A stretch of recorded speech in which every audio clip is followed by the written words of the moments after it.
माझं नाव श्वेता. मी 39 वर्षांची आहे. मी एका मध्यमवर्गीय घरात राहते.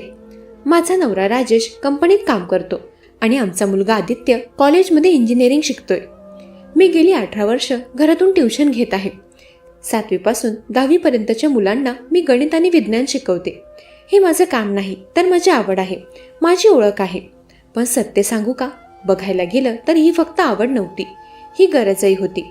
राजेशचा पगार महिन्याला बऱ्यापैकी होता, पण शहरात राहणं स्वस्त नव्हतं. भाड्याचं घर, त्यात मुलाचा शिक्षणाचा खर्च, बाकी घरात बरेचसे खर्च होते. हे सगळं मिळून महिन्याचा खर्च 60,000 पर्यंत पोचायचा. माझ्या ट्युशनमधून मला महिन्याला सुमारे 25 ते 30,000 रुपये मिळायचे. त्यामुळे आम्ही कम्फर्टमध्ये राहू शकत होतो. थोडी बचत, थोडा आनंद, हे सगळं त्या पैशांमुळे शक्य होतं. मी माझं काम प्रामाणिकपणे करत होते. विद्यार्थ्यांना जसं माझं स्वतःचं मूल समजत होते. त्यांच्या पालकांशी माझे चांगले संबंध होते आणि मला माझ्या या छोट्याशा कामाचा अभिमान होता. पण आयुष्य कधीकधी असं वळण घेतं ज्याची तुम्हाला कल्पनाही नसते. 2 वर्षांपूर्वीची गोष्ट आहे. एका शनिवारी दुपारी माझ्या दारावर डोरबेल वाजली. मी दार उघडलं तर बाहेर एक श्रीमंत गृहस्थ उभे होते. त्यांचं वय साधारण 60 वर्ष असावं.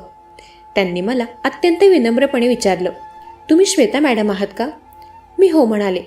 त्यावर ते म्हणाले, मी प्रभाकरराव देशपांडे. माझा बिल्डर्सचा बिझनेस आहे. मला तुमच्याकडे माझ्या पुतण्याला कोचिंगसाठी पाठवायचंय. मी त्यांना आत घरात बसवलं. त्यांनी मला सविस्तर सांगितलं. त्यांच्या पुतण्याचं नाव अनिरुद्ध होतं. वय 26 वर्ष होते. ते म्हणाले त्याने इंजिनिअरिंग केली आहे, पण आता त्याने MBA करायचं ठरवलंय.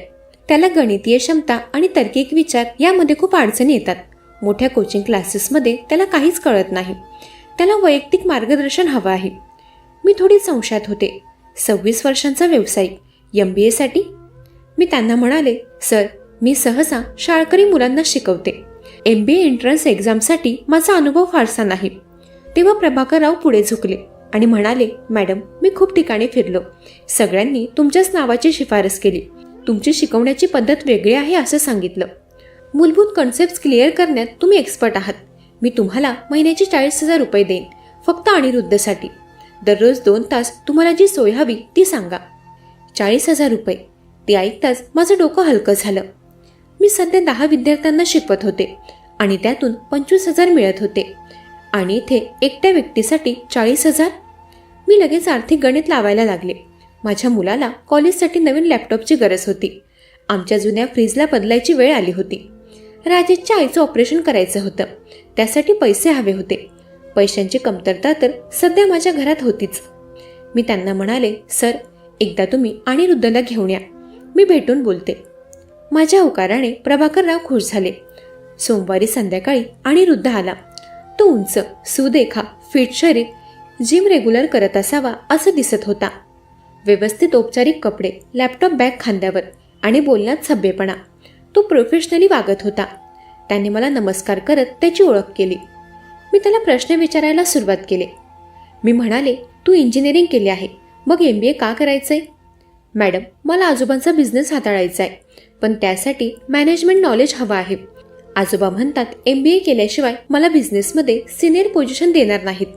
तुमचं इंजिनिअरिंगमध्ये काय बॅकग्राऊंड आहे? Civil engineering madam.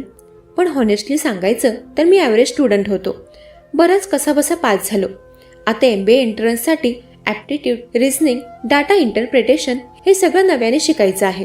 त्याचा हेतू मला समजला होता. त्याला मोटिवेशन होतं, पण त्याचा पाया कमकुवत होता. मी त्याला बेसिक मॅथमॅटिक्सचे प्रश्न विचारले. त्याने काही प्रश्नांची उत्तरं दिली, पण काही ठिकाणी अडखळला. मला कळलं की त्याला 10th-11th क्लासेसच्या कॉन्सेप्टपासून सुरुवात करायला हवी. ठीक आहे अनिरुद्ध, आपण अगदी सुरुवातीपासून सुरुवात करूया. मी तुला सिस्टमॅटिक पद्धतीने शिकवेन, पण तुला नियमित प्रॅक्टिस करावी लागेल. हो मॅडम, मी पूर्ण डेडिकेशन देईन. मग त्या दिवशी माझ्या क्लासमध्ये एक नवीन ॲडमिशन झाली. ज्यावेळी मी अनिरुद्धला माझ्या कोचिंगमध्ये प्रवेश दिला त्यावेळी मला पुढची काहीही कल्पना नव्हती. पहिले 2 आठवडे अगदी चांगले गेले. मी अनिरुद्धला मूलभूत मॅथमॅटिक्सपर्यंत शिकवायला लागले. त्याला 10th-11thच्या कॉन्सेप्ट्स क्लिअर करायला लावले. तो संध्याकाळी 6 वाजता येऊन 8 पर्यंत राहायचा. नीट बसायचा. मी जे सांगायचे ते ऐकायचा.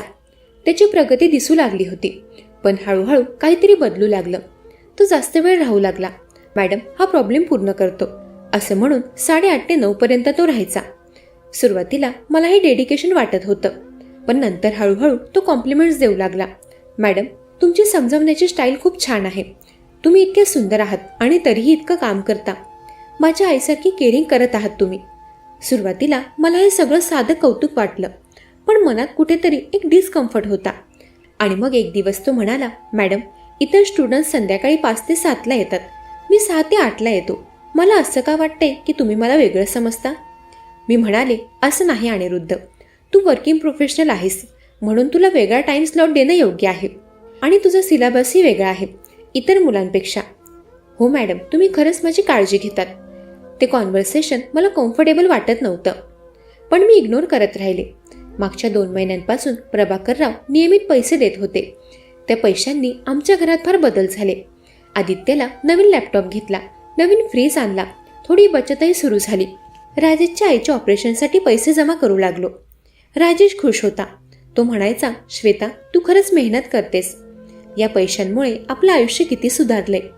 पण काही दिवसांपासून माझ्या मनात गोंधळ सुरू झाला होता. राजेश रोज सकाळी 9ला ऑफिसला निघायचा. तो रात्री 9 ते 10ला परत यायचा. नेहमी थकलेला आणि तणावात दिसायचा. त्याच्याकडे बोलण्यासाठीही वेळ नसायचा आणि आदित्यही स्वतःच्या मित्रांमध्ये स्टडीजमध्ये गुंग असायचा. मी दिवसभर घरकाम करायचे, ट्युशन घ्यायचे आणि संध्याकाळी एकटी बसायचे. कुणीही माझ्याशी नीट बोलायचं नाही, कुणालाच माझी काळजी नव्हती. आणि त्याच काळात अनिरुद्ध माझं ऐकायचा, माझ्या कामाची प्रशंसा करायचा, माझ्या मतालाही महत्त्व द्यायचा. एके दिवशी मी राजेशला म्हणाले, राजेश, आपण बाहेर जाऊन डिनर करूया ना? खूप दिवस झाले आपण एकत्र बाहेर गेलो नाहीत. तर तो म्हणाला, श्वेता, आज नाही, आज खूप थकलोय, नंतर कधी जाऊ. पण तो नंतर कधी आलाच नाही. आणि हळूहळू मी अनिरुद्धसोबत जास्त वेळ घालवू लागले. एके दिवशी संध्याकाळी खूप पाऊस पडला. अनिरुद्ध भिजून आला. म्हणाला, मॅडम, खूप पाऊस होता म्हणून आज मी थोडं उशिरा आलो. मी त्याच्या हातात टॉवेल दिला. हे घे, केस पुस, तुला सर्दी होईल. काही वेळात तो परत आला. म्हणाला, मॅडम, मी तुमच्यासाठी चहा बनवू का? मी म्हणाले, नको, तू स्टुडंट आहेस. पण त्याचा आग्रह वाढला. मॅडम, प्लीज, तुम्ही माझ्यासाठी इतकं करता, मग मी एवढंही करू शकत नाही का? शेवटी मी होकार दिला. त्याने किचनमध्ये जाऊन चहा बनवला. मग त्यानंतर चहा घेत आम्ही दोघं बसून त्याच्या करिअर प्लॅन्सबद्दल बोललो, त्याच्या आजोबांच्या बिझनेसबद्दल बोललो. त्या दिवशी फारसा अभ्यास झाला नाही आणि असं हळूहळू रुटीन बनत गेलं. हळूहळू अनिरुद्धने मला भेटवस्तू द्यायला सुरुवात केली. पहिल्यांदा मॉक टेस्ट सिरीजचे बुक्स. मॅडम, हे बुक्स खूप चांगले आहेत, तुमच्या इतर स्टुडंट्ससाठी उपयोगी पडतील. मलाही योग्य वाटलं. प्रोफेशनल गिफ्ट होतं. पुढच्या आठवड्यात त्याने आणलं एक एक्सपेन्सिव्ह फाउंटन पेंट सेट. म्हणाला, मॅडम, तुम्ही इतके पेपर्स चेक करतात, हे तुमच्यासाठी. मी संकोच केला. म्हणाले, अनिरुद्ध, हे खूप महाग आहे. तर तो म्हणाला, मॅडम, तुम्ही माझं आयुष्य बदलत आहात. 3 महिन्यात माझी इतकी प्रगती झाली आहे. ही भेट तर फारच छोटी आहे. प्लीज नकार देऊ नका. मग मी ती स्वीकारली. पण त्यानंतर भेटवस्तू वाढल्या. परफ्यूम, ब्रँडेड डायरी, चॉकलेट्स आणि मग एके दिवशी एक नवीन स्मार्टफोन. तो थांबतच नव्हता. भेटवर भेट चालूच होती. मी आता त्याला गंभीर होऊन म्हणाले, अनिरुद्ध, हा स्मार्टफोन खूप महाग आहे, मी घेऊ शकत नाही. काही प्रोफेशनल बाउंड्री असतात. त्यावर तो म्हणाला, मॅडम, तुमचा फोन खूप जुना आहे. क्लासेसच्या व्हिडिओज रेकॉर्ड करण्यासाठी, नोट शेअर करण्यासाठी तुम्हाला हा उपयोगी पडेल. हे तुमच्या टीचिंगसाठी आहे, पर्सनल नाही. त्याचं कारण पटणारं होतं.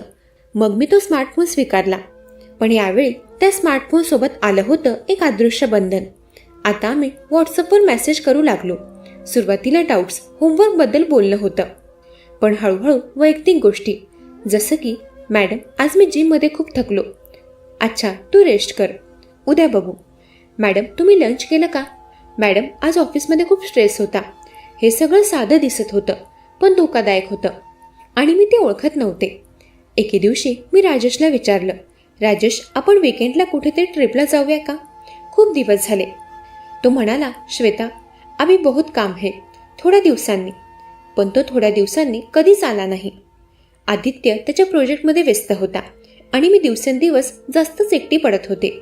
त्याच रात्री अनिरुद्धचा मेसेज आला, मॅडम, तुम्ही ठीक आहात ना? आज क्लासमध्ये तुमचा आवाज थोडा दमलेला वाटला. त्या क्षणी मला वाटलं, इथे कोणीतरी आहे जो मला समजतोय, पण मी जाळ्यात अडकत चालले होते. त्या शुक्रवारी रात्री अनिरुद्ध नेहमीपेक्षा उशिरा आला. 9 वाजले होते. राजेश अजून घरी आला नव्हता. आदित्य मित्राच्या घरी होता. अनिरुद्ध थोडा सिरियस दिसत होता. मी विचारलं की काय झालं. तेव्हा तो बोलू लागला. म्हणाला, मॅडम, मी तुम्हाला काहीतरी सांगू इच्छितो. माझं मन धडधडू लागलं. तरीही मी त्याला बोलण्याची संधी दिली. तो म्हणाला, मॅडम, मला तुमच्याबद्दल खूप रिस्पेक्ट आहे. तुम्ही माझ्या टीचरपेक्षा जास्त आहात. तुम्ही माझ्या आयुष्यातील एक खूप महत्त्वाची व्यक्ती आहात. मी शांत राहिले. तो पुढे म्हणाला, मला माहीत आहे हे बरोबर नाही, पण मी तुमच्याशिवाय राहू शकत नाही. मी तुमच्यावर इमोशनली खूप अवलंबून झालोय.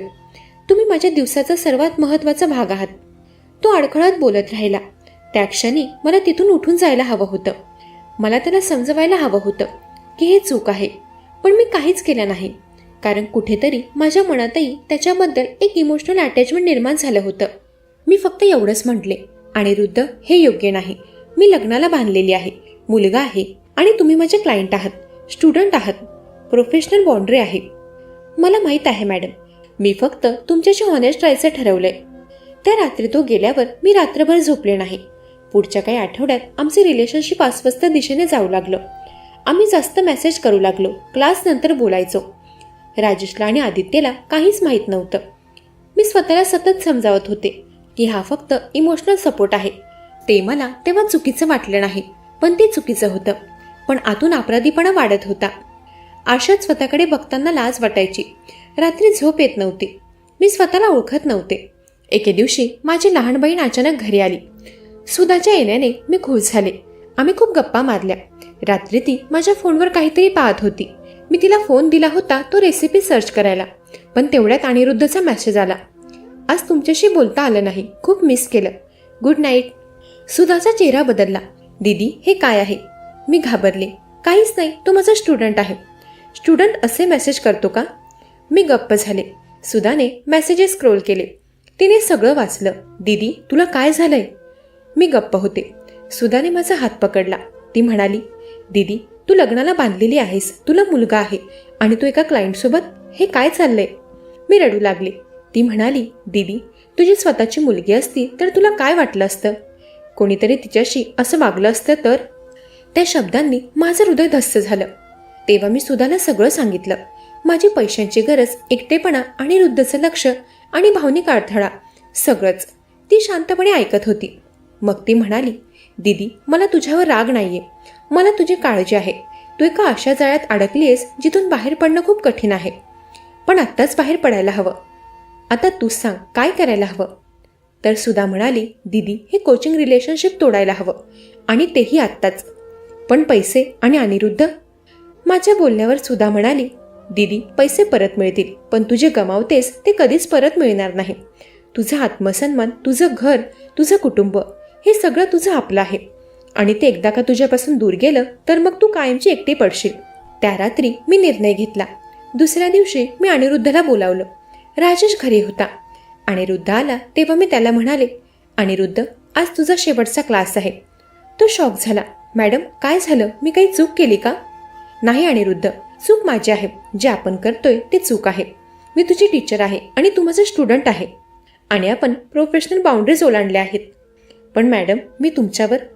अनिरुद्ध, प्लीज, तू तरुण आहेस, तुझं आयुष्य पुढे आहे. तुला तुझ्या वयाची कोणीतरी भेटेल, तू सेटल होशील, MBA कम्प्लीट कर, करिअर बिल्ड कर, हे सगळं मागे सोड. पण मॅडम, अनिरुद्ध, प्लीज, हे संपवायला हवं. हे चालू ठेवणं आपल्या दोघांसाठी चूक आहे. मला माफ कर. माझा निर्णय ऐकून तो रडू लागला. पण मी ठाम होते. मी प्रभाकर रावांना फोन करून सांगितलं की मी आता अनिरुद्धला शिकवणार नाही. त्यांनी कारण विचारलं. सर, काही वैयक्तिक कारणं आहेत. मी हे कोचिंग योग्यरित्या चालवू शकत नाही. कृपया मला माफ करा. मी तुम्हाला एका चांगल्या कोचिंग सेंटरचा रेफरन्स देते. त्यांनी समजून घेतलं. अनिरुद्ध गेल्यावर माझ्या आयुष्यात एक मोठी शून्यता आली. पैसे कमी झाले. 40,000चे 25,000 झाले. पण मनाची शांती वाढली. मी राजेशला सगळं सांगायचं ठरवलं. सुट्टीच्या दिवशी आम्ही दोघं शांतपणे बसलो होतो. मी हळूच म्हणाले, राजेश, मला तुझ्याशी काहीतरी बोलायचं आहे. तेव्हा माझे हात थरथरत होते. तरीही मी हिंमत केली व म्हणाले, राजेश, मी चूक केली आहे. गेल्या काही महिन्यात माझे एका क्लायंटसोबत भावनिक नाते निर्माण झाले होते. राजेश माझ्याकडे पाहत राहिला. काही बोलला नाही. मी पुढे बोलतच होते की नातं फक्त भावनिक होतं, पण ते चूक होतं. मी प्रोफेशनल बाउंड्रीज ओलांडल्या, पण आता मी ते पूर्णपणे संपवलंय. त्याचं कोचिंग बंद केलंय. राजेशने खोल श्वास घेतला. श्वेता, मला काही समजत नाहीये की तू असं कशाला केलंस. कारण मी एकटी होते. तू कधीच इथे नव्हतास. मुलगा व्यस्त होता. अनिरुद्ध मला ऐकत होता.